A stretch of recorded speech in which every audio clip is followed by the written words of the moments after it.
అందరు భోజనం చేశారుగా? ఓకే, మరి మార్నింగ్ ఆంటీ చెప్పిన స్టోరీ గుర్తుందా? గుర్తుందా? ఎవరి గురించి చెప్పుకున్నాం? మరి ఆంటీ మెయిన్ గా గుర్తు పెట్టుకోవాల్సింది ఏమని చెప్పింది? మన 5 ఫింగర్స్. మరి మన 5 ఫింగర్స్ గుర్తున్నాయా?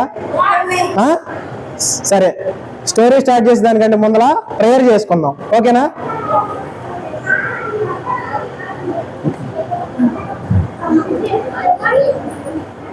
మోకాళ్ళ మీదకి రండి అందరూ.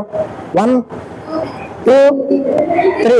మీకు కూడా కేజీ పిల్లల్లా చెప్పాల్సి వస్తుంది. సరే, ప్రేయర్ చేసుకుందాం. ప్రేమ స్వరూపమైన తండ్రి దేవా, పగలంతా మరి పగల నుంచి మధ్యాహ్నం భోజనం చేసే వరకు కూడా మమ్మల్ని మీరు రెక్కల చాట్లో భద్రపరుచుకుంటూ వచ్చిన కృపకే నీకు వందనాలు దేవా. పిల్లలకు కూడా స్టోరీ వినగలిగే శక్తిని మీరు అనుగ్రహించినందుకు మీకు వందనాలు. మరి అదేవిధంగా ఇప్పుడు సెకండ్ సెక్షన్ లో కూడా మీరు తోడుగా ఉండి దేవా, మరి నీ దాసుడైన నేను బలహీనుణ్ణి, నన్ను మీ నోటి బోరగా నన్ను వాడుకొని నేను చెప్పే ఈ కథ ద్వారా పిల్లలు మనసు మారి మరి మిమ్మల్ని నిజమైన రక్షకుడిగా అంగీకరించుకున్నట్లు మీ కృప దయచేయమని కోరుకుంటూ, నా స్టోరీ అంతా మీరు దగ్గరుండి నడిపించమని కోరుకుంటూ యేసయ్య నామములో అడిగి వేడుకుంటున్నాం తండ్రి.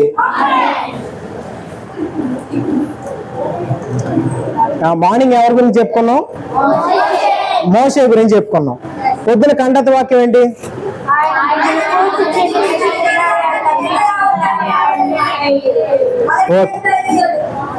మన అంశం ఏంటి? దేవుడు మిమ్మల్ని ఏర్పరచుకోలేను. మరి మీ అందరిని కూడా ఏర్పరచుకున్నాడా దేవుడు? ఎవరెవరిని ఏర్పరచుకున్నారు దేవుడు? కొంతమంది చేస్తున్నారు, మిగిలిన వాళ్ళు ఏర్పరచుకోలేదా? ఏర్పరచుకోలేదా? మోషే యొక్క అన్న పేరు ఏం పేరు? అహరోను.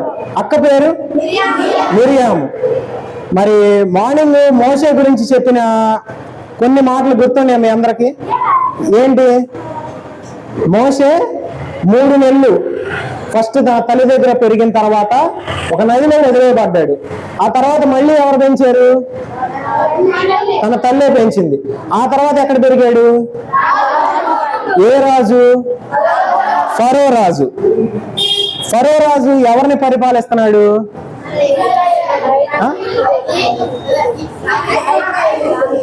ఇశ్రాయేలీయుల్ని. అవునా? మరి హెబ్రీయుల్ని కూడా, అర్థమైందా? హెబ్రీయుల్ని కూడా పరిపాలిస్తున్నాడు అనమాట. మోషే ఇప్పుడు ఎక్కడ ఉన్నట్టు? ఐగుప్తు దేశంలో ఉన్నాడా? ఇశ్రాయేలు దేశంలో ఉన్నాడా? ఎక్కడున్నాడు చెప్పాలి? ఇశ్రాయేల్ దేశంలో ఉన్నాడు, ఐగుప్తు దేశంలో ఉన్నాడు. ఇప్పుడు మోషే ఐగుప్తుడా ఇశ్రాయేలు వాడా? అదేంటి మరి ఐగుప్తులో ఉంటున్నాడు కదా మోషే.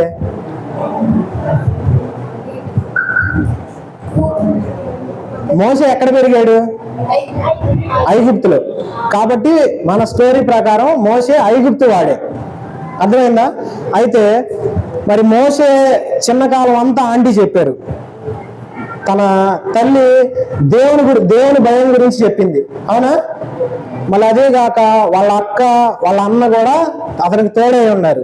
అయితే మరి కొద్ది కాలం తర్వాత మోషేని ఎక్కడ వదిలిపెట్టారు? ఫరో రాజు యొక్క దగ్గర వదిలిపెట్టారు. ఎవరి దగ్గర? ఫరో రాజు ఏమవుతాడు? మోషేకి ఏమవుతాడు? తాత అవుతాడు. ఫరో రాజు తాత అవుతాడు. మరి ఫరో రాజు మంచివాడా చెడ్డవాడా? ఎందుకని చెడ్డవాడు?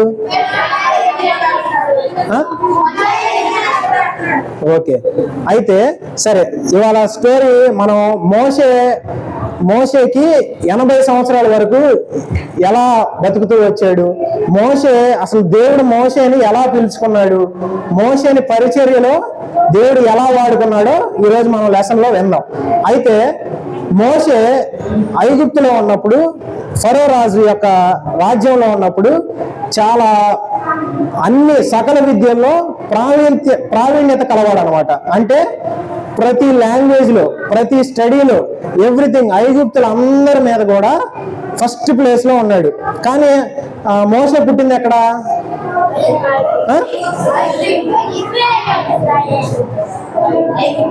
మళ్ళీ కన్ఫ్యూజన్లో పడ్డారు. ఐగుప్తులో పుట్టాడా? మోసే పుట్టింది ఎక్కడ? ఇశ్రాయేలు. అవునా? పెరిగింది ఐగుప్తులో. అయితే ఇప్పుడు రాజు అయినా మోసే రాజుకి ఏమవుతాడు? మనవడు అవుతాడు. అవునా? మరి రాజు యొక్క మనవడు అని అంటే రాజుకి ఎన్ని సౌకర్యాలు ఉంటాయో మనవడికి కూడా మరి అన్ని సౌకర్యాలు ఉంటాయి కదా? ఉంటాయా? ఉంటాయి కదా? ఉంటాయా? అయితే ఫరో యొక్క కుమారుడు, ఫరో యొక్క కుమార్తె ఎవరు?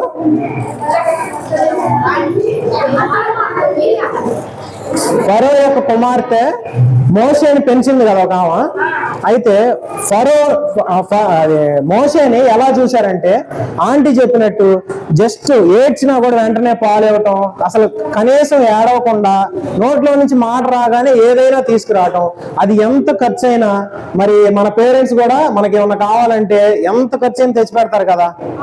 మరి అలాంటిది ఇంకా రాజు కుటుంబంలో పుట్టిన మోషే మరి ఎంత ఖర్చు అయినా సరే వాళ్ళ తల్లిదండ్రులు తీసుకొచ్చి పెడతారా లేదా? పెడతారా? అయితే మోషేకి మంచి కాలేజీలో, ఇప్పుడు మరి మన దగ్గర ఉన్న మంచి స్కూల్ అంటే ఏది? అక్కడికి వెళ్ళి జాయిన్ అవుతాం. అలాగే అక్కడ ఉన్న ఐగుప్తులో ఉన్న మంచి కాలేజీల్లో అతన్ని చదివించారనమాట. అయితే స్పెషల్గా మోషే కోసం ఎవరు వచ్చేవాళ్ళు? ఉపాధ్యాయులు, అంటే టీచర్స్ ఇంటికి వచ్చి చెప్పేవాళ్ళు అంట. స్పెషల్గా ఇంటికి వచ్చి చెప్పేవాళ్ళు. అయితే మరి మోషేకి అన్నీ ఉన్నాయి కదా, అయినా సరే సంతోషం లేదంట హృదయంలో. ఇప్పుడు మీకు అన్ని, మీరు కారు అంటే బొమ్మలు ఆడుకునే కారు, సైకిల్, బండి ఇలాంటివి కొనిపెడితే మీరు చాలా హ్యాపీగా ఉంటారు కదా. అవునా? హ్యాపీగా ఉంటారా? మరి మోషేకి కూడా మోషేకి కావాల్సినవి అన్ని ఇస్తున్నారు. మరి మోషే కనీసం ఇప్పుడు మిమ్మల్ని వాటర్ తేమని చెప్తారు అనుకోండి ఇంటి దగ్గర, మరి మోషే కనీసం వాటర్ కూడా తెచ్చే పని లేదు. మరి అప్పుడు మరి ఎందుకు మోషే బాధగా ఉన్నాడు? ఎందుకు బాధగా ఉన్నాడు? మోషే యొక్క తాత అయిన ఫరో హెబ్రీయుల్ని ఇబ్బంది పెడతాడు. ఇశ్రాయేలీలు హెబ్రీయులు ఒకటేనా?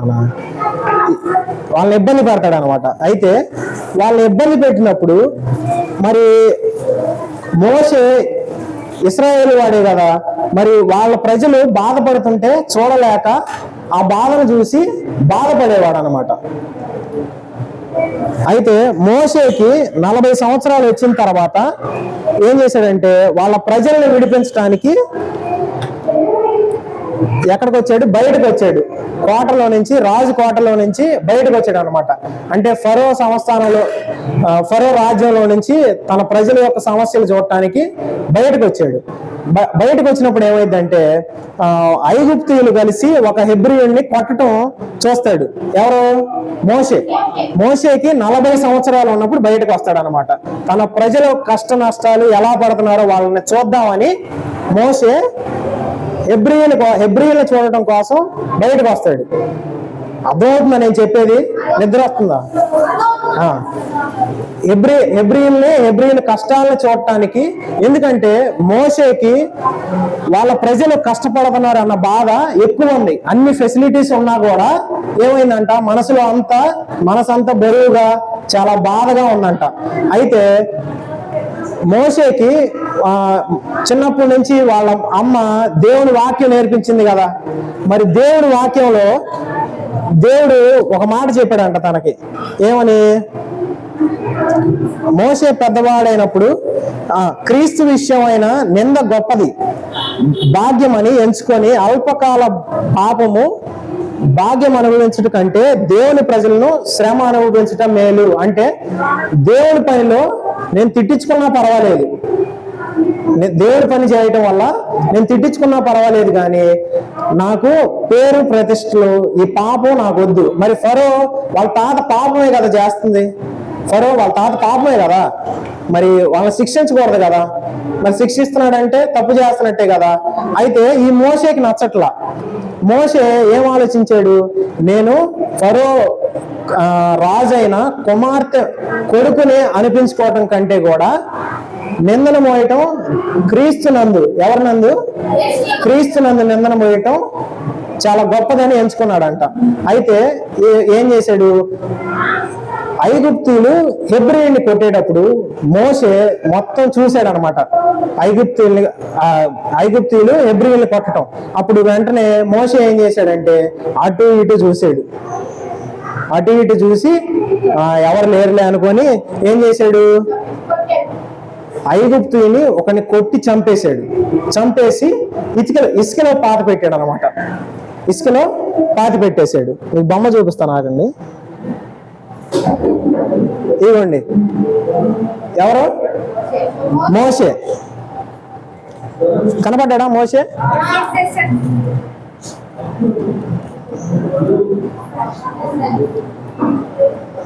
అయితే ఇసుకలో పాతి పెట్టిన తర్వాత ఏమైందంటే హెబ్రీయులు, ఒక ఇద్దరు హెబ్రీయులు ఆ పాతి పెట్టిన తెల్లారే మళ్ళీ మోషే బయటకు వచ్చాడు అనమాట. కోటలో నుంచి ఇంటికి వెళ్ళిపోయి తెల్లారే మళ్ళీ బయటకు వచ్చాడు. అయితే మోషే చంపిన సంగతి ఎవరికి తెలియదు. అటు ఇటు చూసి ఎవరు చూడట్లేదు అనుకొని చంపేశాడు అనమాట. అయితే కానీ దాన్ని ఇద్దరు హెబ్రీయులు చూశారు. ఇద్దరు హెబ్రీయులు చూసి ఉదయాన్నే వాళ్ళు గొడవ ఆడుకుంటున్నారు అనమాట.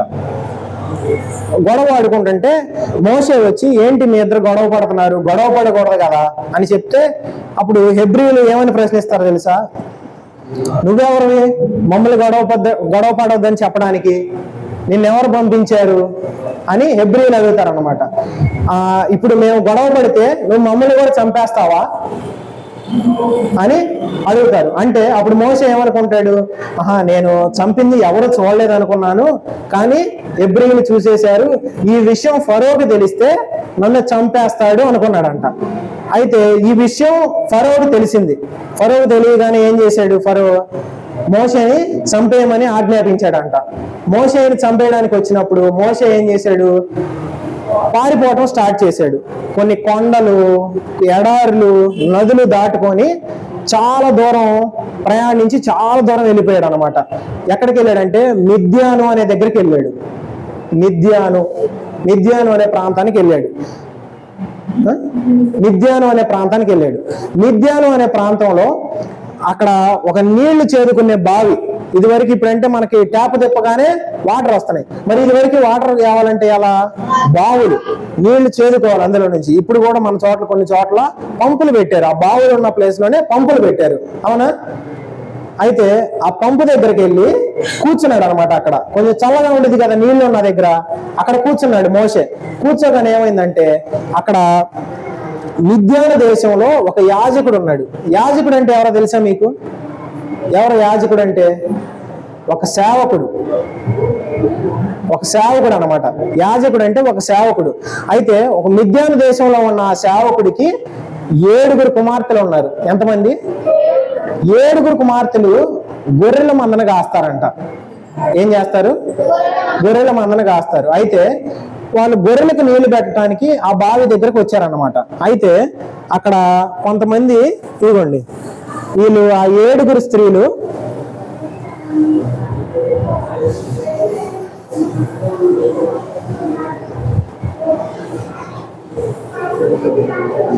ఇతను మోషే, వీళ్ళు 7 స్త్రీలు కనబడుతున్నారని అందరికి. వీళ్ళు అక్కడ కఠినమైన కాపరులు అనమాట. అంటే కొంచెం స్ట్రిక్ట్ గా ఉంటారు.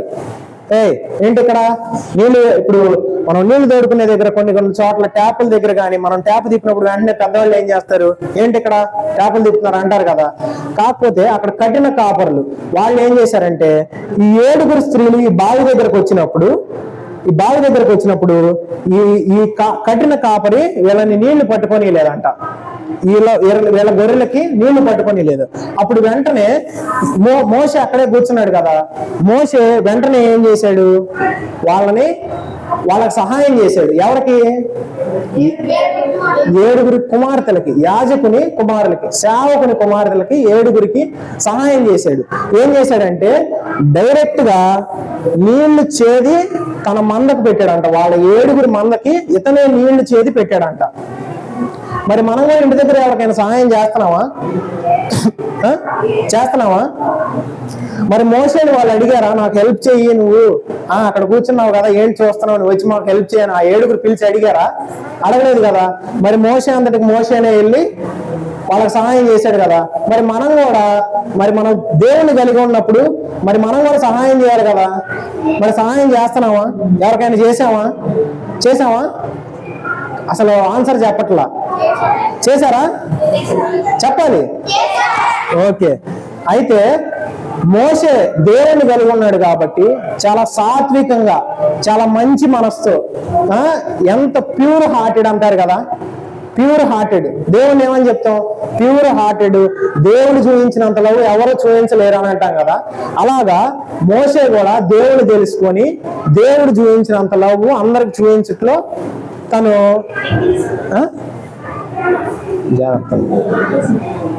జాగ్రత్త ఎవరు మాట్లాడలేదు.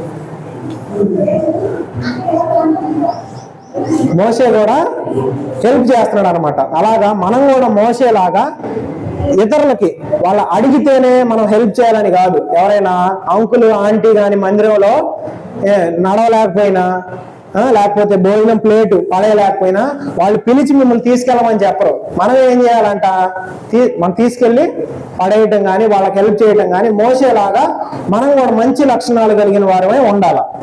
అర్థమైందా? అయితే ఆ 7 కుమార్తెలు ఏం చేశారంటే మందను తోలుకొని ఇంటికి వెళ్ళిపోయారు. మరి మోషే సహాయం చేశాడు కదా. మోషే సహాయం చేసిన తర్వాత ఆ 7 కుమార్తెలు కూడా ఇంటికి వెళ్ళిపోయారు.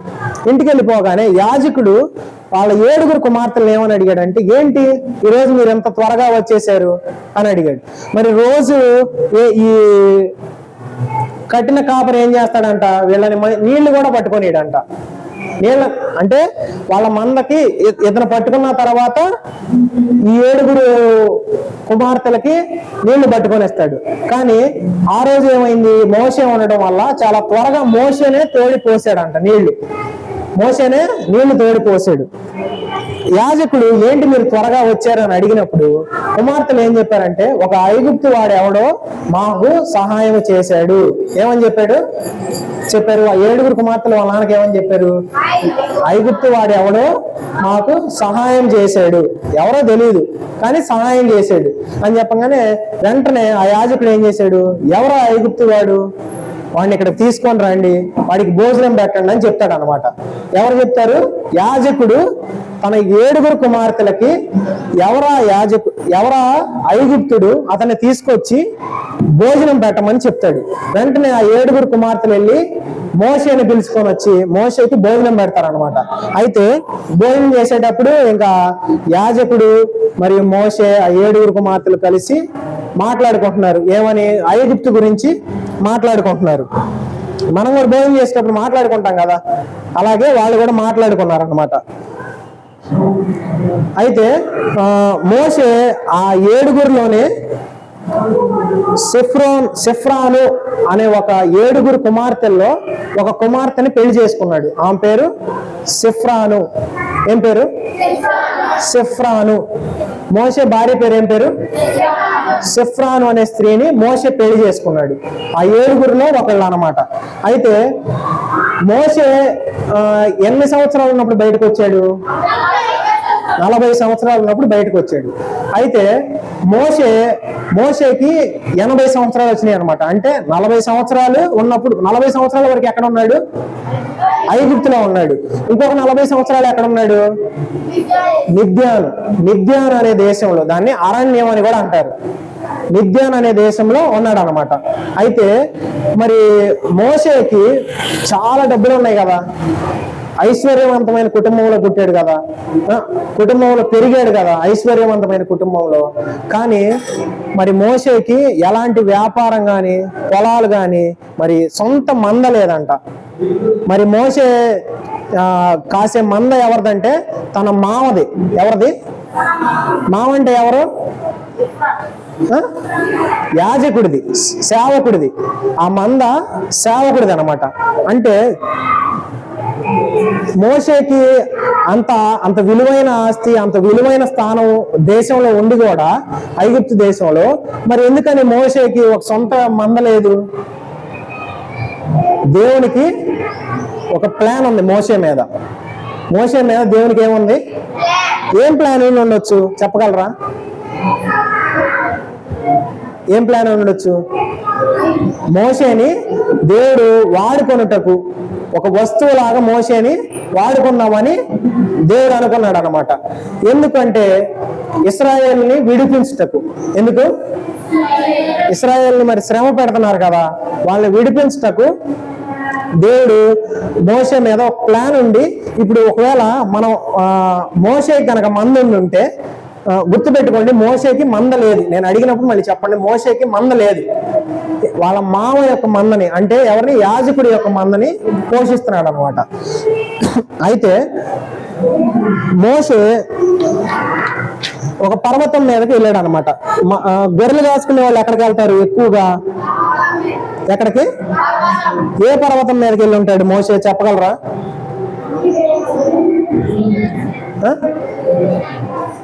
హోరేబు పర్వతం మీదకి వెళ్ళాడు. ఎక్కడికి? హోరేబు పర్వతం మీదకి వెళ్ళాడు. అక్కడ గొర్రెలు మేపుచుండగా సడన్ గా ఒక అగ్ని వచ్చిందనమాట.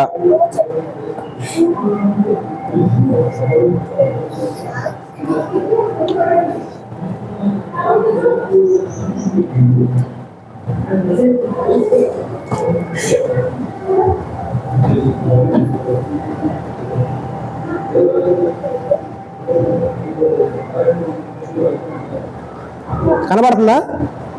అగ్ని.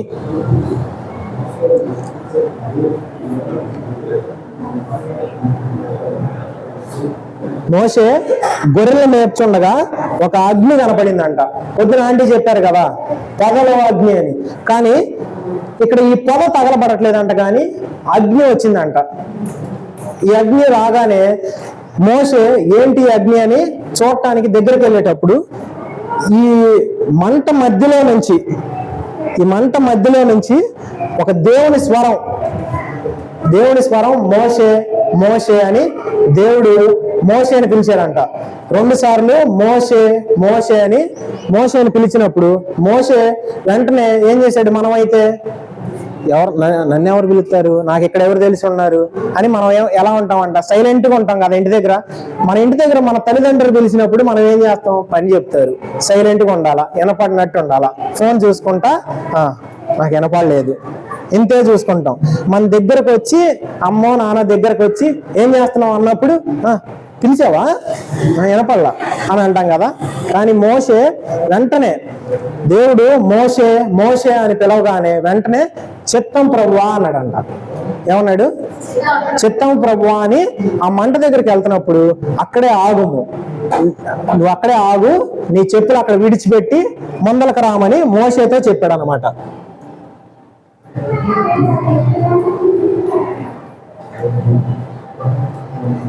కనపడుతుందా?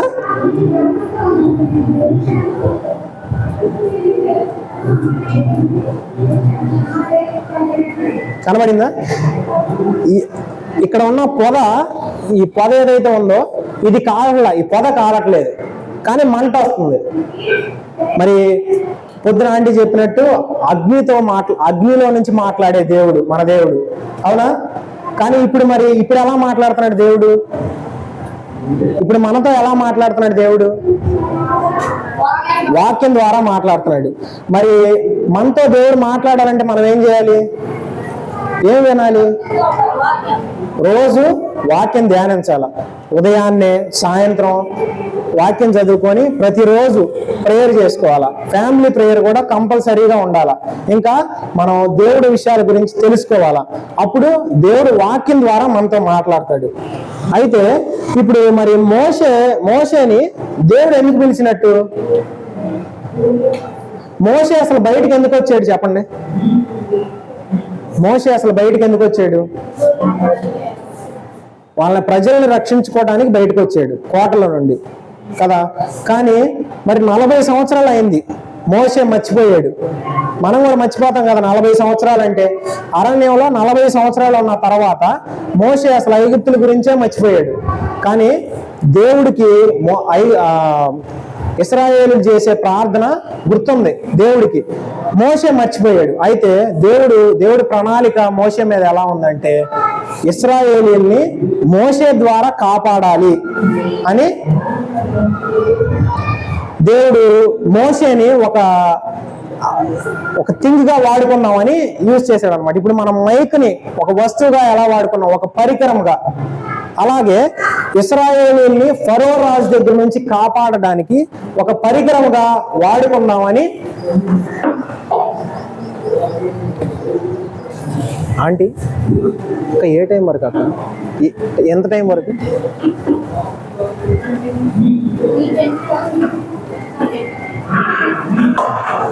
మోషేని వాడుకోవడానికి, ఎవరిని విడిపించడానికి? ఇశ్రాయేలీల్ని విడిపించడానికి. ఫస్ట్ మోషే ఎలాంటి వాడు? మంచి స్థితి గలవాడు, అన్ని సకల విద్యల్లో ప్రావీణుడు, అంటే అన్నిట్లో ఐగుప్తుల్లో మొదటి స్థానం గలవాడు. రెండోది, తన ప్రజల్ని రక్షించుకోవడానికి బయటకు వచ్చాడు. అయితే మోషే ఏం చేశాడంటే మిస్టేక్, దేవుణ్ణి అడగలేదంట. ఎందుకు? ఐగుప్తులు మరి హెబ్రీయుల్ని కొట్టినప్పుడు మరి మోషే దేవుడికి ప్రార్థన చేయాలి కదా. ప్రార్థన చేసి మరి దేవుని యొక్క డెసిషన్ ఏంటో తెలుసుకోవాలి కదా. దేవుని చిత్తం తెలుసుకోకుండా మరి మోషే తొందరపడ్డా లేదా? చంపేసి ఐగుప్తుడిని చంపేసి తొందరపడ్డాడు కదా. మరి మోషే చేసిన తప్పే కదా. తప్పు. మరి ఆ తప్పుకి అక్కడ ఉంటే ఫరో రాజు ఏం చేస్తాడు? చంపేస్తాడు. అందుకని ఎక్కడికి వెళ్ళాడు? మిద్యాను దేశానికి వెళ్ళాడు. అక్కడ ఒక యాజకుని కుమార్తెలో 7 కుమార్తెల్లో ఒక కుమార్తెని పెళ్లి చేసుకున్నాడు. పెళ్లి చేసుకున్న 40 సంవత్సరాల తర్వాత వాళ్ళ మామ మందని కాసేటప్పుడు ఎక్కడికి వెళ్ళాడు? హోరేబు పర్వతానికి వెళ్ళినప్పుడు అక్కడ దేవుడు ఒక మండుచున్న పొదలు అగ్నిలో నుండి దేవుడు మోషేతో మాట్లాడాడు. ఏమని మాట్లాడాడంటే, అయితే మోషే చిత్తం ప్రభువా అని అన్నాడు కదా. చిత్తం ప్రభువా అన్నప్పుడు నెక్స్ట్ దేవుడు ఏం మాట్లాడాడంటే, మోషే నువ్వు ఇక్కడ నుండి బయలుదేరాల్సిన సమయం వచ్చింది, నువ్వు ఇశ్రాయేలీల దగ్గరికి వెళ్ళి ఫరో రాజుతో మాట్లాడి ఇశ్రాయేలుని కాపాడాలి అని చెప్తాడు అనమాట. ఎవరు చెప్తారు? దేవుడు మోషేతో మాట్లాడుతున్నాడు. నువ్వు వెళ్ళి ఇశ్రాయేలీయుల్ని కాపాడాలి. మోషేని ఒక పరికరంగా వాడుకుంటున్నాడు. యాక్టివ్గా ఉన్నారు అందరూ? వింటున్నారా? ఓకే. అయితే మోషే ఎప్పుడైతే దేవుడు నువ్వు ఇశ్రాయేలీయుల్ని కాపాడాలి, ఫరో రాజు దగ్గరికి వెళ్ళి మాట్లాడాలి అన్నప్పుడు మోషే దేవుడికి ఒక సాకు చెప్పాడంట. ఏమని? ఫరో రాజు దగ్గరికి వెళ్ళి నేను మాట్లాడగలనా అన్నప్పుడు దేవుడు ఒక వాగ్దానం ఇచ్చాడంట. ఏమని? నేను నీకు తోడై ఉన్నాను, వెళ్ళుము అన్నాడంట. మరి దేవుడు మనకు కూడా తోడై ఉన్నాడు కదా. మరి మనం కూడా ఎవరికైనా సువార్త చెప్పాలన్నా, ఎవరితో దేవుడి గురించి మాట్లాడాలన్నా, VBS ఇంకొకరిని తీసుకురావాలన్నా ధైర్యంగా, మరి మా దగ్గర మంచి స్టోరీ చెప్తారు, వాక్యం బాగుంటది, యాక్షన్ సాంగ్స్ ఉంటాయి అని ధైర్యంగా చెప్పి తీసుకురాగలమా లేదా? మరి దేవుడు మనతో కూడా తోడై ఉన్నాడా లేదా? మరి మోషేకు తోడై ఉన్నాడని వాగ్దానం ఇచ్చిన దేవుడు మనకు కూడా తోడై ఉన్నాడు కదా. అవునా? కాబట్టి మనం కూడా రేపు మార్నింగ్ ఆంటీ చెప్పినట్టు ఈచ్ వన్ క్యాచ్ వన్. అందరూ ఉన్న 40 మంది కనీసం ఇంకో 10 మందిని తీసుకురావాలి. సరేనా? మీ ఫ్రెండ్స్, ఇంటి పక్కల ఉన్న వాళ్ళని, మీ చుట్టాలని తీసుకొని రావాలన్నమాట. అయితే మోషే సాకులు ఎతుకుతున్నాడు. అయితే ఫస్ట్ సాకు ఏం చెప్పాడంటే, నేను ఫరో రాజు దగ్గరికి వెళ్ళి మాట్లాడగలనా అని చెప్పాడంట.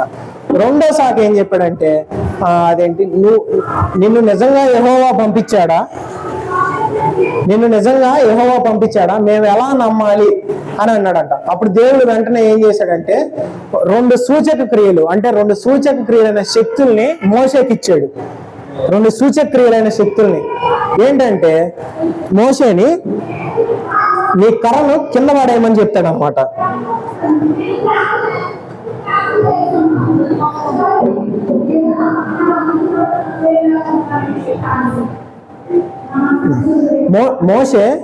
మోషేకి దేవుడు ఏం చెప్తాడంటే, నీ కర్రని కింద పడేయమని చెప్పగానే ఆ కర్ర సర్పం లాగా అయిపోతుంది అనమాట. మళ్ళీ దేవుడు ఆ సర్పం యొక్క తోక పట్టుకోమని చెప్తాడు. ఆ తోక పట్టుకోగానే వెంటనే అది ఏమైపోద్ది, కర్ర అయిపోద్ది. మళ్ళీ కింద పడేయగానే పాము అయిపోద్ది. మళ్ళీ దాన్ని తోక పట్టుకోగానే వెంటనే కర్ర అయిపోద్ది. అయితే దీనికి కూడా మళ్ళీ సాకు చెప్తాడేమో మోషే. మరి మనం కూడా బయటికి వెళ్ళమంటే ఏం చెప్తాం, అమ్మ కాలు నొప్పి, అమ్మ తలనొప్పిగా ఉందమ్మా, చేయి నొప్పిగా ఉందమ్మా పని చెప్పినప్పుడు ఎస్కేప్ అవుతాం కదా. అలా మోషే కూడా ఎస్కేప్ అవుతాడేమోనని దేవుడు ఇంకొక సూచక్రియ చేశాడంట. తెలుసా ఇంకోటి ఏంటో? ఇంకో సూచక్రియ ఏంటి? ఎర్ర సముద్రం కాదు, కర్రను కింద పడేయగానే పాము అయింది. ఇంకో సూచక్రియ ఇచ్చాడు దేవుడు. ఏంటంటే, తన చేతితో చెయ్యిని ఇలా పెట్టుకోగానే చెయ్యి ఒక వజ్రం లాగా అయిపోద్దంట. ఒక వజ్రం లాగా, ఒక డైమండ్ లాగా తల మెరుస్తా తెల్లగా ఉంటుందంట. మళ్ళీ చెయ్యిని ఇలా పెట్టుకోగానే నార్మల్ గా అయిపోద్దంట. దేవుడు ఆ రెండు ఇచ్చిన తర్వాత కూడా మోషే మళ్ళీ సాకు చెప్తాడేమో. మనం కూడా ఏమని చెప్తాం, 2 సార్లు అమ్మా తలకాయ నొప్పిగా ఉంది, కొంచెం నీరసంగా ఉందమ్మా ఈ రోజు అనగానే, పర్వాలేదులే బండి వేసుకుని వెళ్ళు అనగానే ఏం చెప్తాం, బండి తాళం కనపడలేదనో, ఆయిల్ లేదనో ఏదో రీజన్ చెప్తాం కదా. అలా ఇంకో రీజన్ చెప్తాడేమోనని దేవుడు ఇంకొకటి ఏం చేశాడంటే, నది ఒకటి పారుతా ఉంటది కదా, ఆ నదిలో నుండి కొన్ని నీరు తీసి పొడి నేల మీద వేసినప్పుడు అది రక్తంగా మారుతుంది అని మోషేతో, నువ్వు అక్కడ కొన్ని నీళ్లు తీసుకోమని చెప్తాడంట. నీళ్లు తీసుకుని దాన్ని పొడి నేల మీద వేయి అని దేవుడు చెప్పినప్పుడు పొడి నేల మీద వేయగానే అది ఎలా మారిపోయింది, రక్తంగా మారిపోయింది.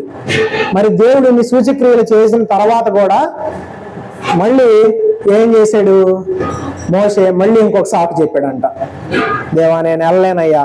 మళ్ళీ ఎందుకు వెళ్ళలేడంట ఈసారి,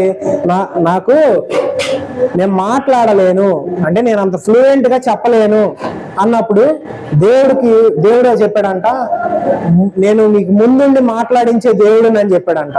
నువ్వు వెళ్ళుము, నేను నీకు ముందుండి మాట్లాడించే దేవుడుని నేనని చెప్పాడంట. మరి అయినా మోషే మళ్ళీ ఏం చేశాడు, మళ్ళీ ఇంకొక సాకు, దేవా నాకు కొంచెం భయంగా ఉందయ్యా, నేను వెళ్ళలేనయ్యా అన్నాడు. మరి ఇన్ని సాకులు చెప్పినప్పుడు దేవుడు ఖచ్చితంగా కోపం వచ్చిందా లేదా? అయితే కోపంగా దేవుడు ఏమన్నాడంటే, లేవీయుడైన నీ అన్న అహరోను ఉన్నాడు కదా, అహరోను మాట మాన్యం లేదు కదా, మరి వెళ్ళి మీ అన్న అయిన అహరోను యొక్క సహాయం అడుగు, వెళ్ళిపో అని మోషేతో చెప్పినప్పుడు మోషే ఏం చేస్తాడంటే, చిత్తం ప్రభు అని ఇక చెప్పడానికి సాకులు ఏమి లేవు. ఇక లాస్ట్కి అమ్మ కర్ర పట్టుకోగానే ఏమవుతాం, తప్పకుండా వెళ్ళాల్సిందే షాప్కి, నీళ్లు తేయడానికైనా కూరగాయలు తేయడానికైనా అమ్మ కర్ర పట్టుకున్నప్పుడు వెళ్ళాల్సిందే. దేవుడికి కూడా కోపం వచ్చేసి వెళ్ళి ఆరోని యొక్క సహాయం తీసుకోమని చెప్పినప్పుడు మోషే బయలుదేరాడు అనమాట. అయితే ఇప్పుడు మోషేతో దేవుడు ఎలా మాట్లాడాడో అహరోనుతో కూడా దేవుడు ఇదే విధంగా మాట్లాడాడంట. ఏమని, నీ తమ్ముడైన మోషేకు నువ్వు సహాయం చేయాలి, ఇశ్రాయేలీయుల ప్రజలను మీ ఇద్దరు కలిసి కాపాడాలి అని.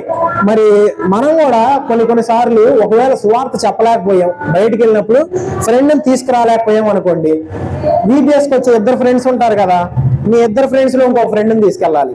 ఏం చేయాలా, ఇంకో ఫ్రెండ్ని తీసుకెళ్ళి, నువ్వు చెప్పలేకపోతే అక్కడ మా ఫ్రెండ్ ఉన్నాడు, మా ఫ్రెండ్కి నువ్వు VBSకి రామని చెప్పి, నేను చెప్పలేకపోతున్నాను అని చెప్పాలి. మరి మోషే చెప్పలేకపోయినందుకే కదా వాళ్ళ అన్నని తీసుకొచ్చింది కదా. నేను మరి బ్రదర్స్ ఉన్నారు కదా, ఇద్దరు బ్రదర్స్ ఉన్నారు కదా, అలా ఒకవేళ నువ్వు చెప్పలేకపోతే మీ తమ్ముడు చెప్పలేకపోతే మీ అన్నని, అలాగా లేకపోతే మీ ఫ్రెండ్ని అలా దేవుడు మోషేకి సహాయం చేసినట్టు మనకు కూడా ఎవరో ఒకరి ద్వారా సహాయం చేస్తాడు. మనం కూడా ఆ సహాయం పొంది ఎదుటి వారికి సువార్త చెప్పాలి, VBSకి ఆహ్వానించాలి. ఓకేనా? అయితే అహరోనుకి ఏమైందంటే దేవుడు సెలవిస్తాడు అనమాట, ఏమని, నువ్వు మోషేని వెతుక్కుంటా వెళ్ళు అని. అసలు అహరోనుకి మోషే ఎవరో తెలుసు, కానీ మోషే ఎలా ఉన్నాడు, ఎలా ఉంటాడు, ఏం చేస్తున్నాడు, అసలు పెళ్లి చేసుకున్నాడా లేదా, తింటున్నాడా లేదా, అసలు బతికున్నాడో లేదో కూడా అహరోనుకు గుర్తులేదన్నమాట మోషే గురించి. కానీ దేవుడు సెలవివ్వగానే అహరోను కూడా మరి మోషే మొదట వాళ్ళ అమ్మ 3 వేళ్ళు ఫస్ట్ చూశారు కదా, వాళ్ళు మోషేకి ఎలా దేవుడి గురించి చెప్పారో మరి అహరోనుకు కూడా చెప్తారు కదా. అహరోను కూడా దేవుని భయం ఉందన్నమాట. ఇక దేవుడు చెప్పగానే స్టార్ట్ అయిపోయి ఇక అహరోను మోషేని వెతుక్కుంటా వెళ్తున్నాడు అనమాట. అయితే మోషే ఈ పొదను ఎక్కడ చూశాడు? ఎక్కడ?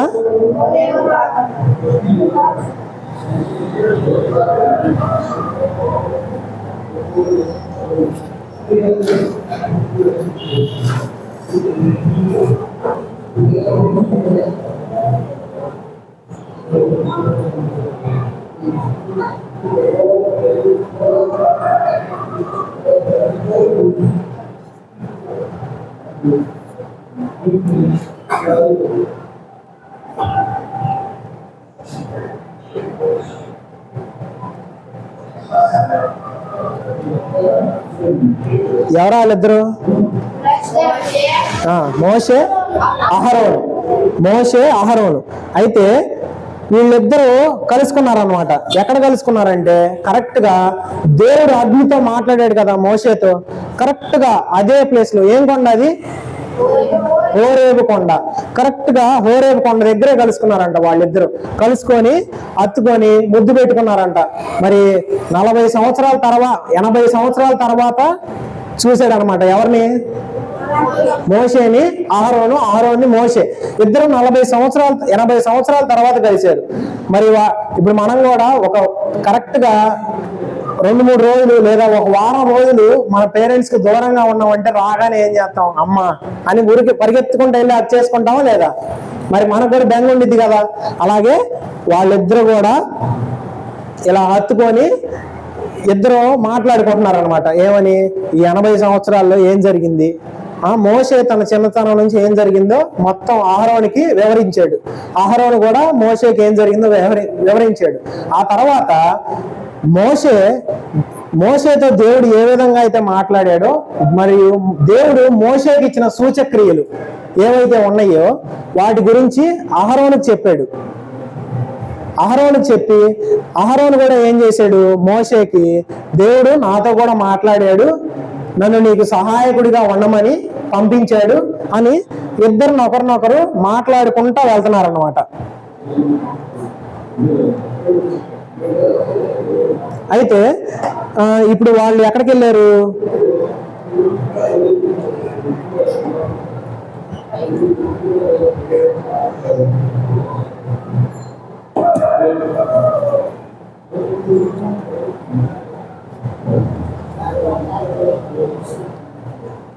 మోషేను అహరోను కలిసి వీళ్ళు ఎవరంట? ఇశ్రాయేలీల పెద్దలు.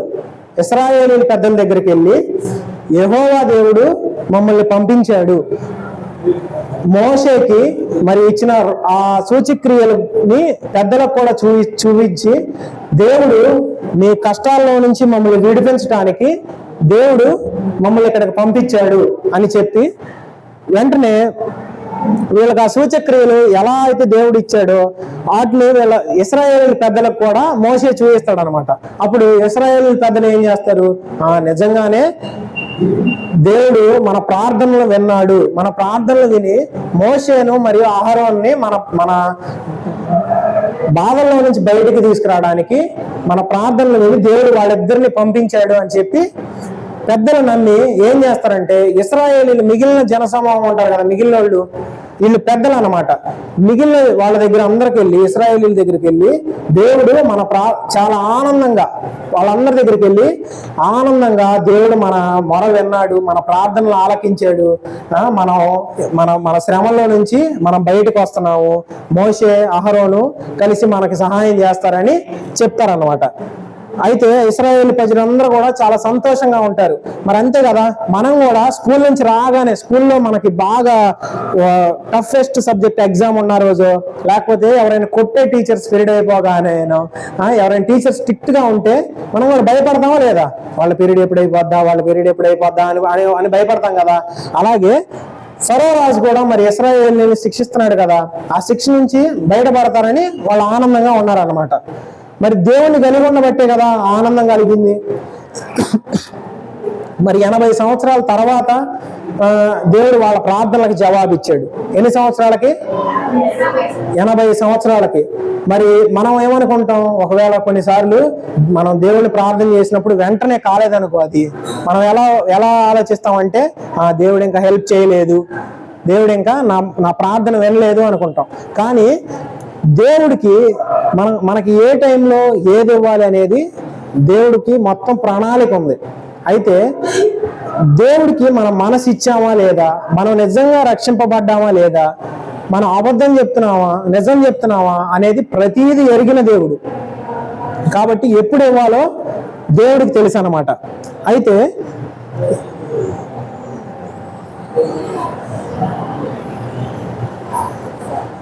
మోషే అహరోను ఇద్దరు కలిసి, మరి దేవుడు ఏమని మాట్లాడాడు, మీ ఇద్దరు కలిసి ఎక్కడికి వెళ్ళమని చెప్పాడు?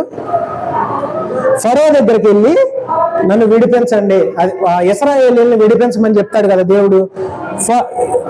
అహరోను మోషే ఇద్దరు కలిసి ఫరో రాజు దగ్గరికి వచ్చారనమాట. ఫరో రాజు దగ్గరికి వచ్చి మరి ఫరో రాజు ఏమవుతారంట, వాళ్ళకి తాతగారు కదా, తాతగారు మరి ఇశ్రాయేలీయుల్ని మీరు బాగా శ్రమ పెడుతున్నారు కదా, మరి వాళ్ళని శ్రమల్లో నుంచి విడిపించడానికి యెహోవా దేవుడు మమ్మల్ని పంపించాడు, మీరు దయచేసి వాళ్ళని వదిలిపెట్టండి అని చెప్తాడు అనమాట.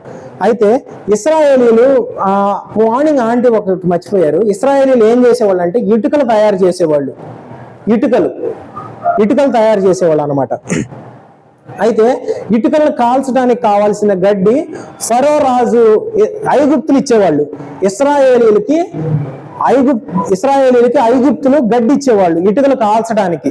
అయితే వీళ్ళు ఎప్పుడైతే వచ్చి మాట్లాడారో వెంటనే ఫరో రాజు ఏం చేశాడంటే, ఎవడు వాడు యెహోవా అని అన్నాడంట. మరి మనం అలా అనొచ్చా దేవుణ్ణి?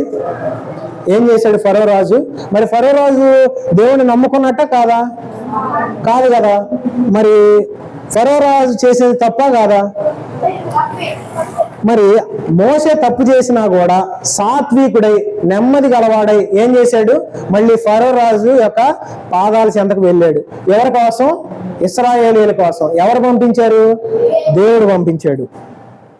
అయితే ఎప్పుడైతే ఇశ్రాయేలీయులను విడిపించమని మోషే అడుగుతారో, మోషేని అహరోన్ని నేను విడిపించను పొమ్మని చెప్తాడు అనమాట. పొమ్మని చెప్పగానే ఏమవుతుందంటే వీళ్ళిద్దరు వెళ్ళిపోతారు, మోషేను అహరోను అక్కడ నుంచి వెళ్ళిపోతారు. వెళ్ళిపోయిన తర్వాత రాజు ఏం చేస్తాడంటే వాళ్ళ యొక్క యాజకులు అక్కడ ఉంటారు కదా, యాజకులు కాదు వాళ్ళ సేవకులు ఉంటారు కదా, అక్కడ పనివాళ్ళు, ఐగుప్తులో పనివాళ్ళు ఉంటారు కదా, ఆ పని వాళ్ళని పిలిచి ఇశ్రాయేలీయులకి ఇంకా పని పెంచండి, ఇప్పుడున్న పని సరిపోదు, వారు సోమరులు, వాళ్ళకి ఇంకా పని పెంచండి అని చెప్తాడంట. వాళ్ళకి గడ్డి ఇవ్వద్దు, ఇప్పటి నుండి గడ్డి ఇవ్వద్దు, కానీ ఇటుకలు మాత్రం రావాలి. ఇప్పుడు ఇటుక తయారు చేస్తారు, దాన్ని కాల్చకుండా ఇవ్వలేరు కదా, పగిలిపోద్దు కదా కాల్చకుండా ఇస్తే. కానీ ఫరో రాజు ఏం చెప్తాడంటే ఇటుకలు మాత్రం రావాల్సిందే, గడ్డి మాత్రం మేము ఇవ్వము, అది కూడా మీరు వెళ్ళి కోసుకోండి అని చెప్తాడు. మరి వాళ్ళు ఇటుకలు తయారు చేసి గడ్డి కోసుకొచ్చి కాల్చి, మరి ఇదివరకు ఇచ్చినంత ప్రొడక్షన్ ఇవ్వలేరు కదా, అవునా? మనం కూడా కూరగాయలు కోసేటప్పుడు ఏలు దిగినప్పుడు అమ్మ ఏం చేసిద్ది, సరే నేను కోస్తాను ఇవ్వమ్మా అని కోస్తా, నువ్వు చిన్నవి కోయలే అని చెప్పిద్ది. కానీ ఫరో రాజు ఏం చేశాడంటే నీకు చేలు దిగినా పర్వాలా నువ్వు కోసి అన్నట్టు నీకు గడ్డి ఇవ్వను అని గడ్డి ఇవ్వలేదంట. అయితే ఇంకా ఆ బాధ తట్టుకోలేక ఇశ్రాయేలీయుల పెద్దలు ఎవరైతే ఉన్నారో వారు ఫరో రాజు దగ్గరికి వెళ్ళారు. ఫరో రాజు దగ్గరికి వెళ్ళి, రాజుగారు మరి ఐగుప్తులు మమ్మల్ని ఎక్కువ శ్రమ పెట్టేస్తున్నారు, మా వల్ల కావట్లేదు, ఇంకా మేము తట్టుకోలేకపోతున్నాము ఆ శ్రమల్లో నుంచి మమ్మల్ని విడిపించండి అనగానే రాజు కోపంగా పెద్దగా మీరు సోమరులు అని పెద్దగా అరిచి, మీకు గడ్డి ఇవ్వబడదు, మీరు దయచేసి ఇక్కడి నుంచి వెళ్ళిపోండి, మీకు అసలు గడ్డి ఇవ్వబడదని కఠినంగా చెప్తాడు అన్నమాట. కఠిన మనసు గలవాడు ఫరోకు. ఎలాంటి మనసు గలవాడు? ఇదివరకు కంటే మోషే ఆరోను కలిసిన తర్వాత ఫరో రాజుకి మనసు ఇంకా కఠినమైపోయింది అనమాట. అయితే వీళ్ళు ఏం చేస్తారంటే,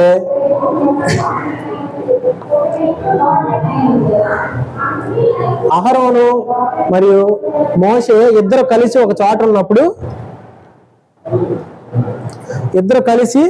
ఉన్నప్పుడు ఈ పెద్దలు ఎవరైతే ఉన్నారో వాళ్ళు మళ్ళీ అహరోను మోషే దగ్గరికి వెళ్ళి ఏం చెప్పారంటే, మీ వాళ్ళే, మీరు యెహోవా పంపించాడు, దేవుడు పంపించారని చెప్పారు కదా, కానీ మీరు రావటం వల్ల మాకింకా శ్రమ పెరిగింది.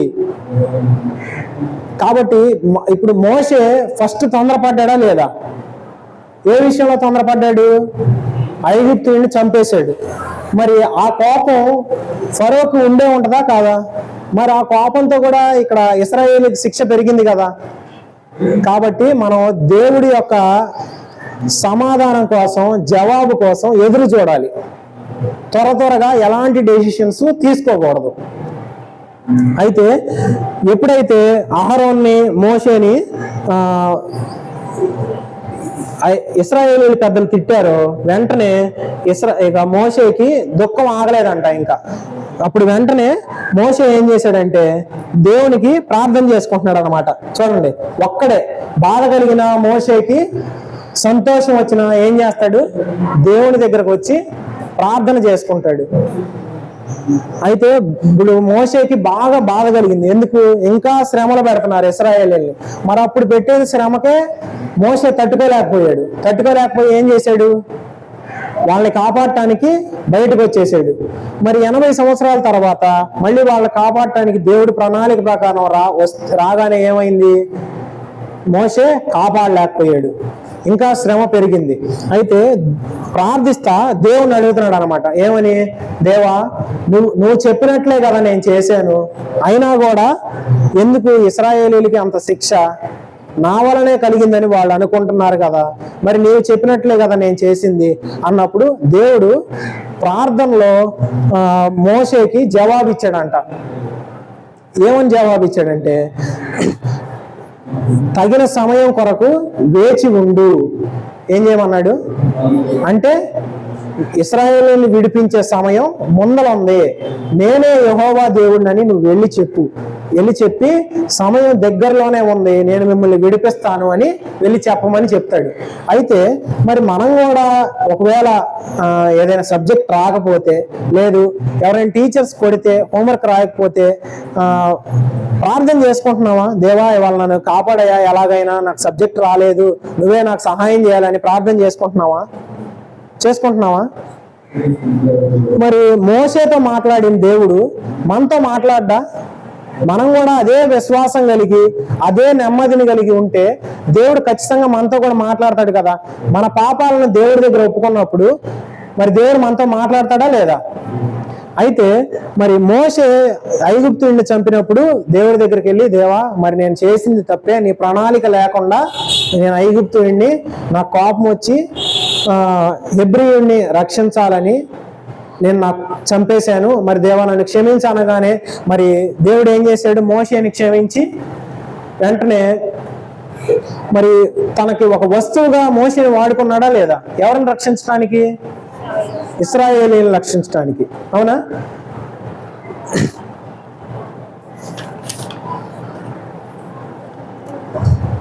కాబట్టి ఇశ్రాయేలీయులను రక్షించిన దేవుడు మనల్ని కూడా రక్షిస్తాడు. అయితే ఇప్పుడు మోషే అసలు ఎవరి కోసం బయటకు వచ్చాడు? ఇశ్రాయేలీయుల కోసం కదా బయటకు వచ్చింది.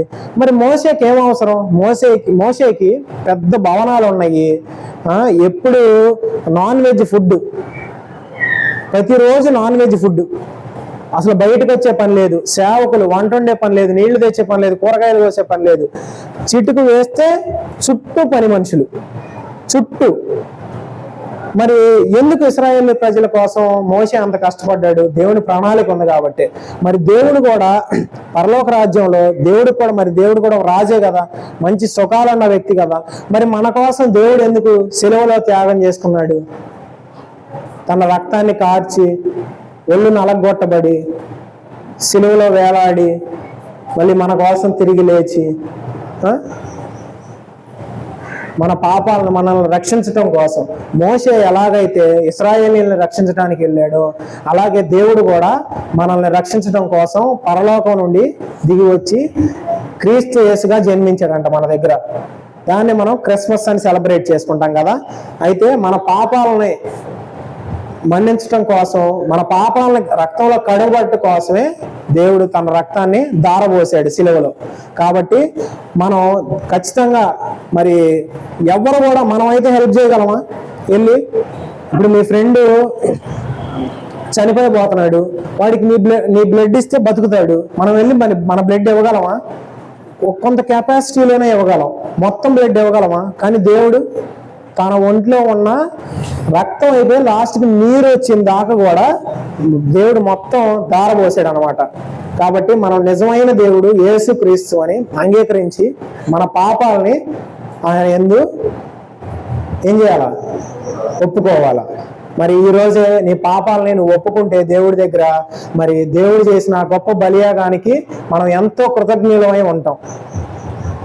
మరి చాలా గొప్ప త్యాగం కదా చేసింది. మరి ఇప్పుడు మనం జస్ట్ ఒక చిన్న ఫ్రెండ్షిప్ దగ్గరే మనకు ఒక బిస్కెట్ ఇస్తేనే అమ్మో మా ఫ్రెండ్ చాలా గొప్పోడు, నాకే బిస్కెట్ ఇచ్చాడు అనుకుంటాం. మరి దేవుడు తన కోసం తన బాడీని, తన సమస్తాన్ని మన కోసం త్యాగం చేసినప్పుడు దేవుడు ఎంత గొప్ప ఫ్రెండ్ కావాలి మనకి? ప్రతిరోజు దేవుడితో మాట్లాడాలి కదా. మరి దేవుడు ఎలా మాట్లాడతాడు మనతో?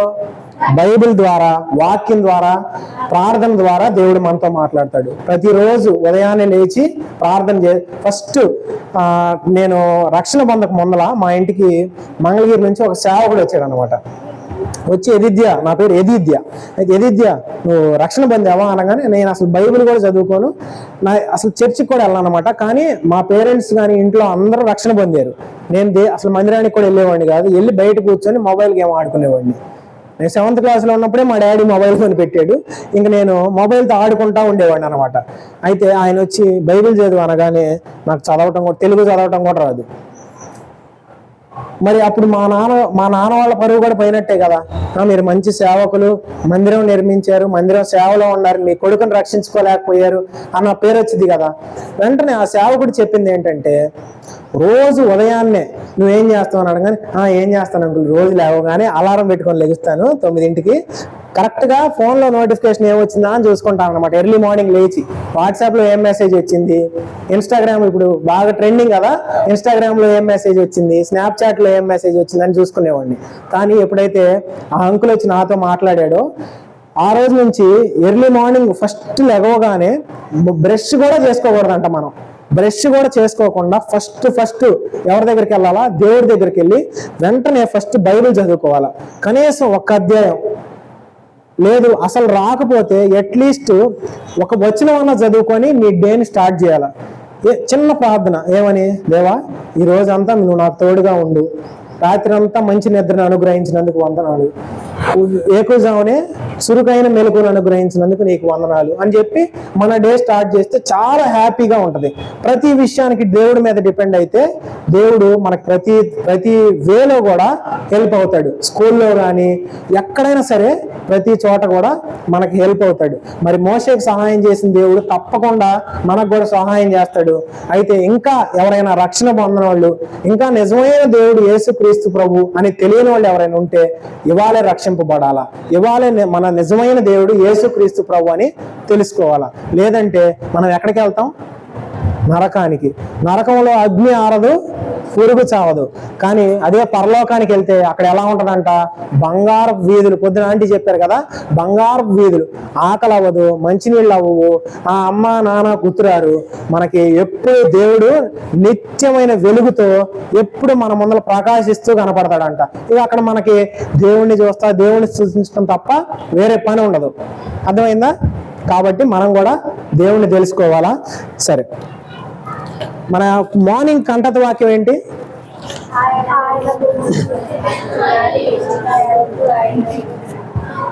సరే, రెండో కంటత వాక్యం చూసుకుందాం. అందరికి బైబిల్స్ ఉన్నాయా? 1వ దశలోని 5:24. 1వ దశలోని 5:24.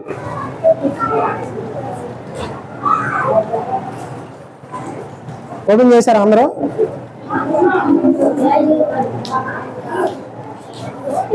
ఓపెన్ చేశారా? చేయాలి తొందరగా. కంటత వాక్యం నేను అడుగుతాను, అందరిని అడుగుతాను. మిమ్మను పిలుచుచున్నవాడు నమ్మకమైన వాడు కనుక అలాగూ చేయము. మరి మనల్ని పిలిచేవాడు దేవుడు ఎలాంటి వాడు అంట? నమ్మకమైన దేవుడు. నిజంగా నమ్మకమైన దేవుడా కాదా? చిన్న ఎగ్జాంపుల్ చెప్పనా మీకు? దేవుడు నమ్మకమైన వాడని మీకు ఒక చిన్న ఎగ్జాంపుల్ చెప్పనా? మన చేయి చూసుకున్నారా ఎప్పుడైనా? మన చేతిని చూసుకున్నారా? చేతి మీద గీతలు ఉన్నాయా? మన కరోనా వచ్చినప్పుడు రోజుకి అట్లీస్ట్ 2 times 2 సార్లు శానిటైజర్ పూసుంటాం. అలా ఎన్ని రోజులు పూసుంటాం? ఒక నెల రోజుల, ఒక 1 year 2 years పూసాం. సరే, ఒక 1 year అనుకున్నాం. రోజుకు 2 సార్లు అంటే 360 రోజులు. సంవత్సరానికి 600 ఎంత? 700 పైగా సార్లు మనం చేతికి ఒక్క సంవత్సరంలో శానిటైజర్ రఫ్గా ఒక 2 times పూసుకుందాం అనుకున్నాం రోజు. కానీ మనం అంతకంటే ఎక్కువ సార్లు వాడాం. కానీ అదే శానిటైజర్ని ఒక గోడ మీద కానీ ఏదైనా వస్తువు మీద కానీ అంతే రుద్దుతూ ఉంటే ఏమైద్ది? పెయింట్ పోద్ది గోడ అయితే, అవునా? ఇంకో వస్తువు అయితే పాడైపోద్ది. మరి అన్నిసార్లు రుద్దినా కూడా మన ఫింగర్ ప్రింట్స్ కానీ మన చేయి కానీ చెక్కు చెదిరిపోయిందా? మరి మన దేవుడు నిజంగా ఉన్నవాడేనా? మరి నిజంగా నమ్మకమైన వాడేనా? నమ్మకమైన వాడే కదా. మిమ్మల్ని పిలుచుచున్నవాడు నమ్మకమైన వాడు కనుక అలాగూ చేయము. మనం కూడా దేవుడు చెప్పినట్టు, మోషే ఎలా అయితే చేశాడో దేవుడు చెప్పినట్టు మనం కూడా ఫాలో అవ్వాలి. దేవుడు చెప్పే ప్రతి మాట దేవుడు ఎలా మాట్లాడతాడు? వాక్యం ద్వారా మాట్లాడే దేవుడు. కాబట్టి మనం వాక్యం కంపల్సరీగా ధ్యానించుకోవాలి. సరేనా? ఓకే, చిన్న ప్రేయర్ చేసుకొని స్టోరీ ఎండ్ చేసుకుందాము. తర్వాత ఎవరి గ్రూప్స్లో వాళ్ళు డివైడ్ అయిపోవాలి. మార్నింగ్ ఇక్కడ రూత్ అక్క గ్రూప్లో కూర్చున్న వాళ్ళు వేరే గ్రూపుల్లో అడ్జస్ట్ అవ్వాలి. కొంతమంది వేరే గ్రూపుల్లో అడ్జస్ట్ అవ్వాలి. అక్క మీరు కూడా కొంచెం అడ్జస్ట్ చేసుకోండి. వేరే పిల్లలు యాడ్ అవుతారు. ఒక ట్రే వేరే వాళ్ళ దగ్గర పెట్టుకొని అటెండెన్స్ వేసేసేయండి. సరే, ప్రేయర్ చేసుకుందాం. మోకరించండి. 1 2 3. ప్రేమ కలిగిన తండ్రి దేవా, మరి ఇప్పటి వరకు కథ ద్వారా మమ్మల్ని మీరు మాతో మాట్లాడుతూ వచ్చిన కృపకే మీకు వందనాలు దేవా. మిమ్మల్ని మరి నా నోటి బోరగా మీరు వాడుకుంటూ వచ్చిన కృపకే మీకు వందనాలు దేవా. పిల్లల మనసులో కూడా మీరుండి మోసే వలె మీ మాట వినుట్లో దేవా, మరి మీకు ఒక వస్తువుగా ఒక పరికరంగా వాడబడట్లో మీ సేవలో వాళ్ళని వాడుకోండి ప్రభా. మరి ఎవరైతే రక్షణ పొందలేదో ప్రభా, వారికి ఈరోజు రక్షణ భాగ్యాన్ని అనుగ్రహించండి. ఎవరైతే రక్షణ పొంది ఇంకా బాప్తీసం తీసుకోలేదో వారిని కూడా బాప్తీసం కొరకు ప్రేరేపించండి ప్రభా. అదేవిధంగా మరి మిగిలిన పరిచర్యలు కూడా మీరే తోడుగా ఉండి టీచర్స్గా మేము మిగిలిన వర్క్ కూడా చేయించట్లో మాకు కూడా తగిన జ్ఞానాన్ని అనుగ్రహించమని కోరుకుంటూ యేసే నామములో అడిగి వేడుకుంటున్నాము తండ్రి. ఓకే.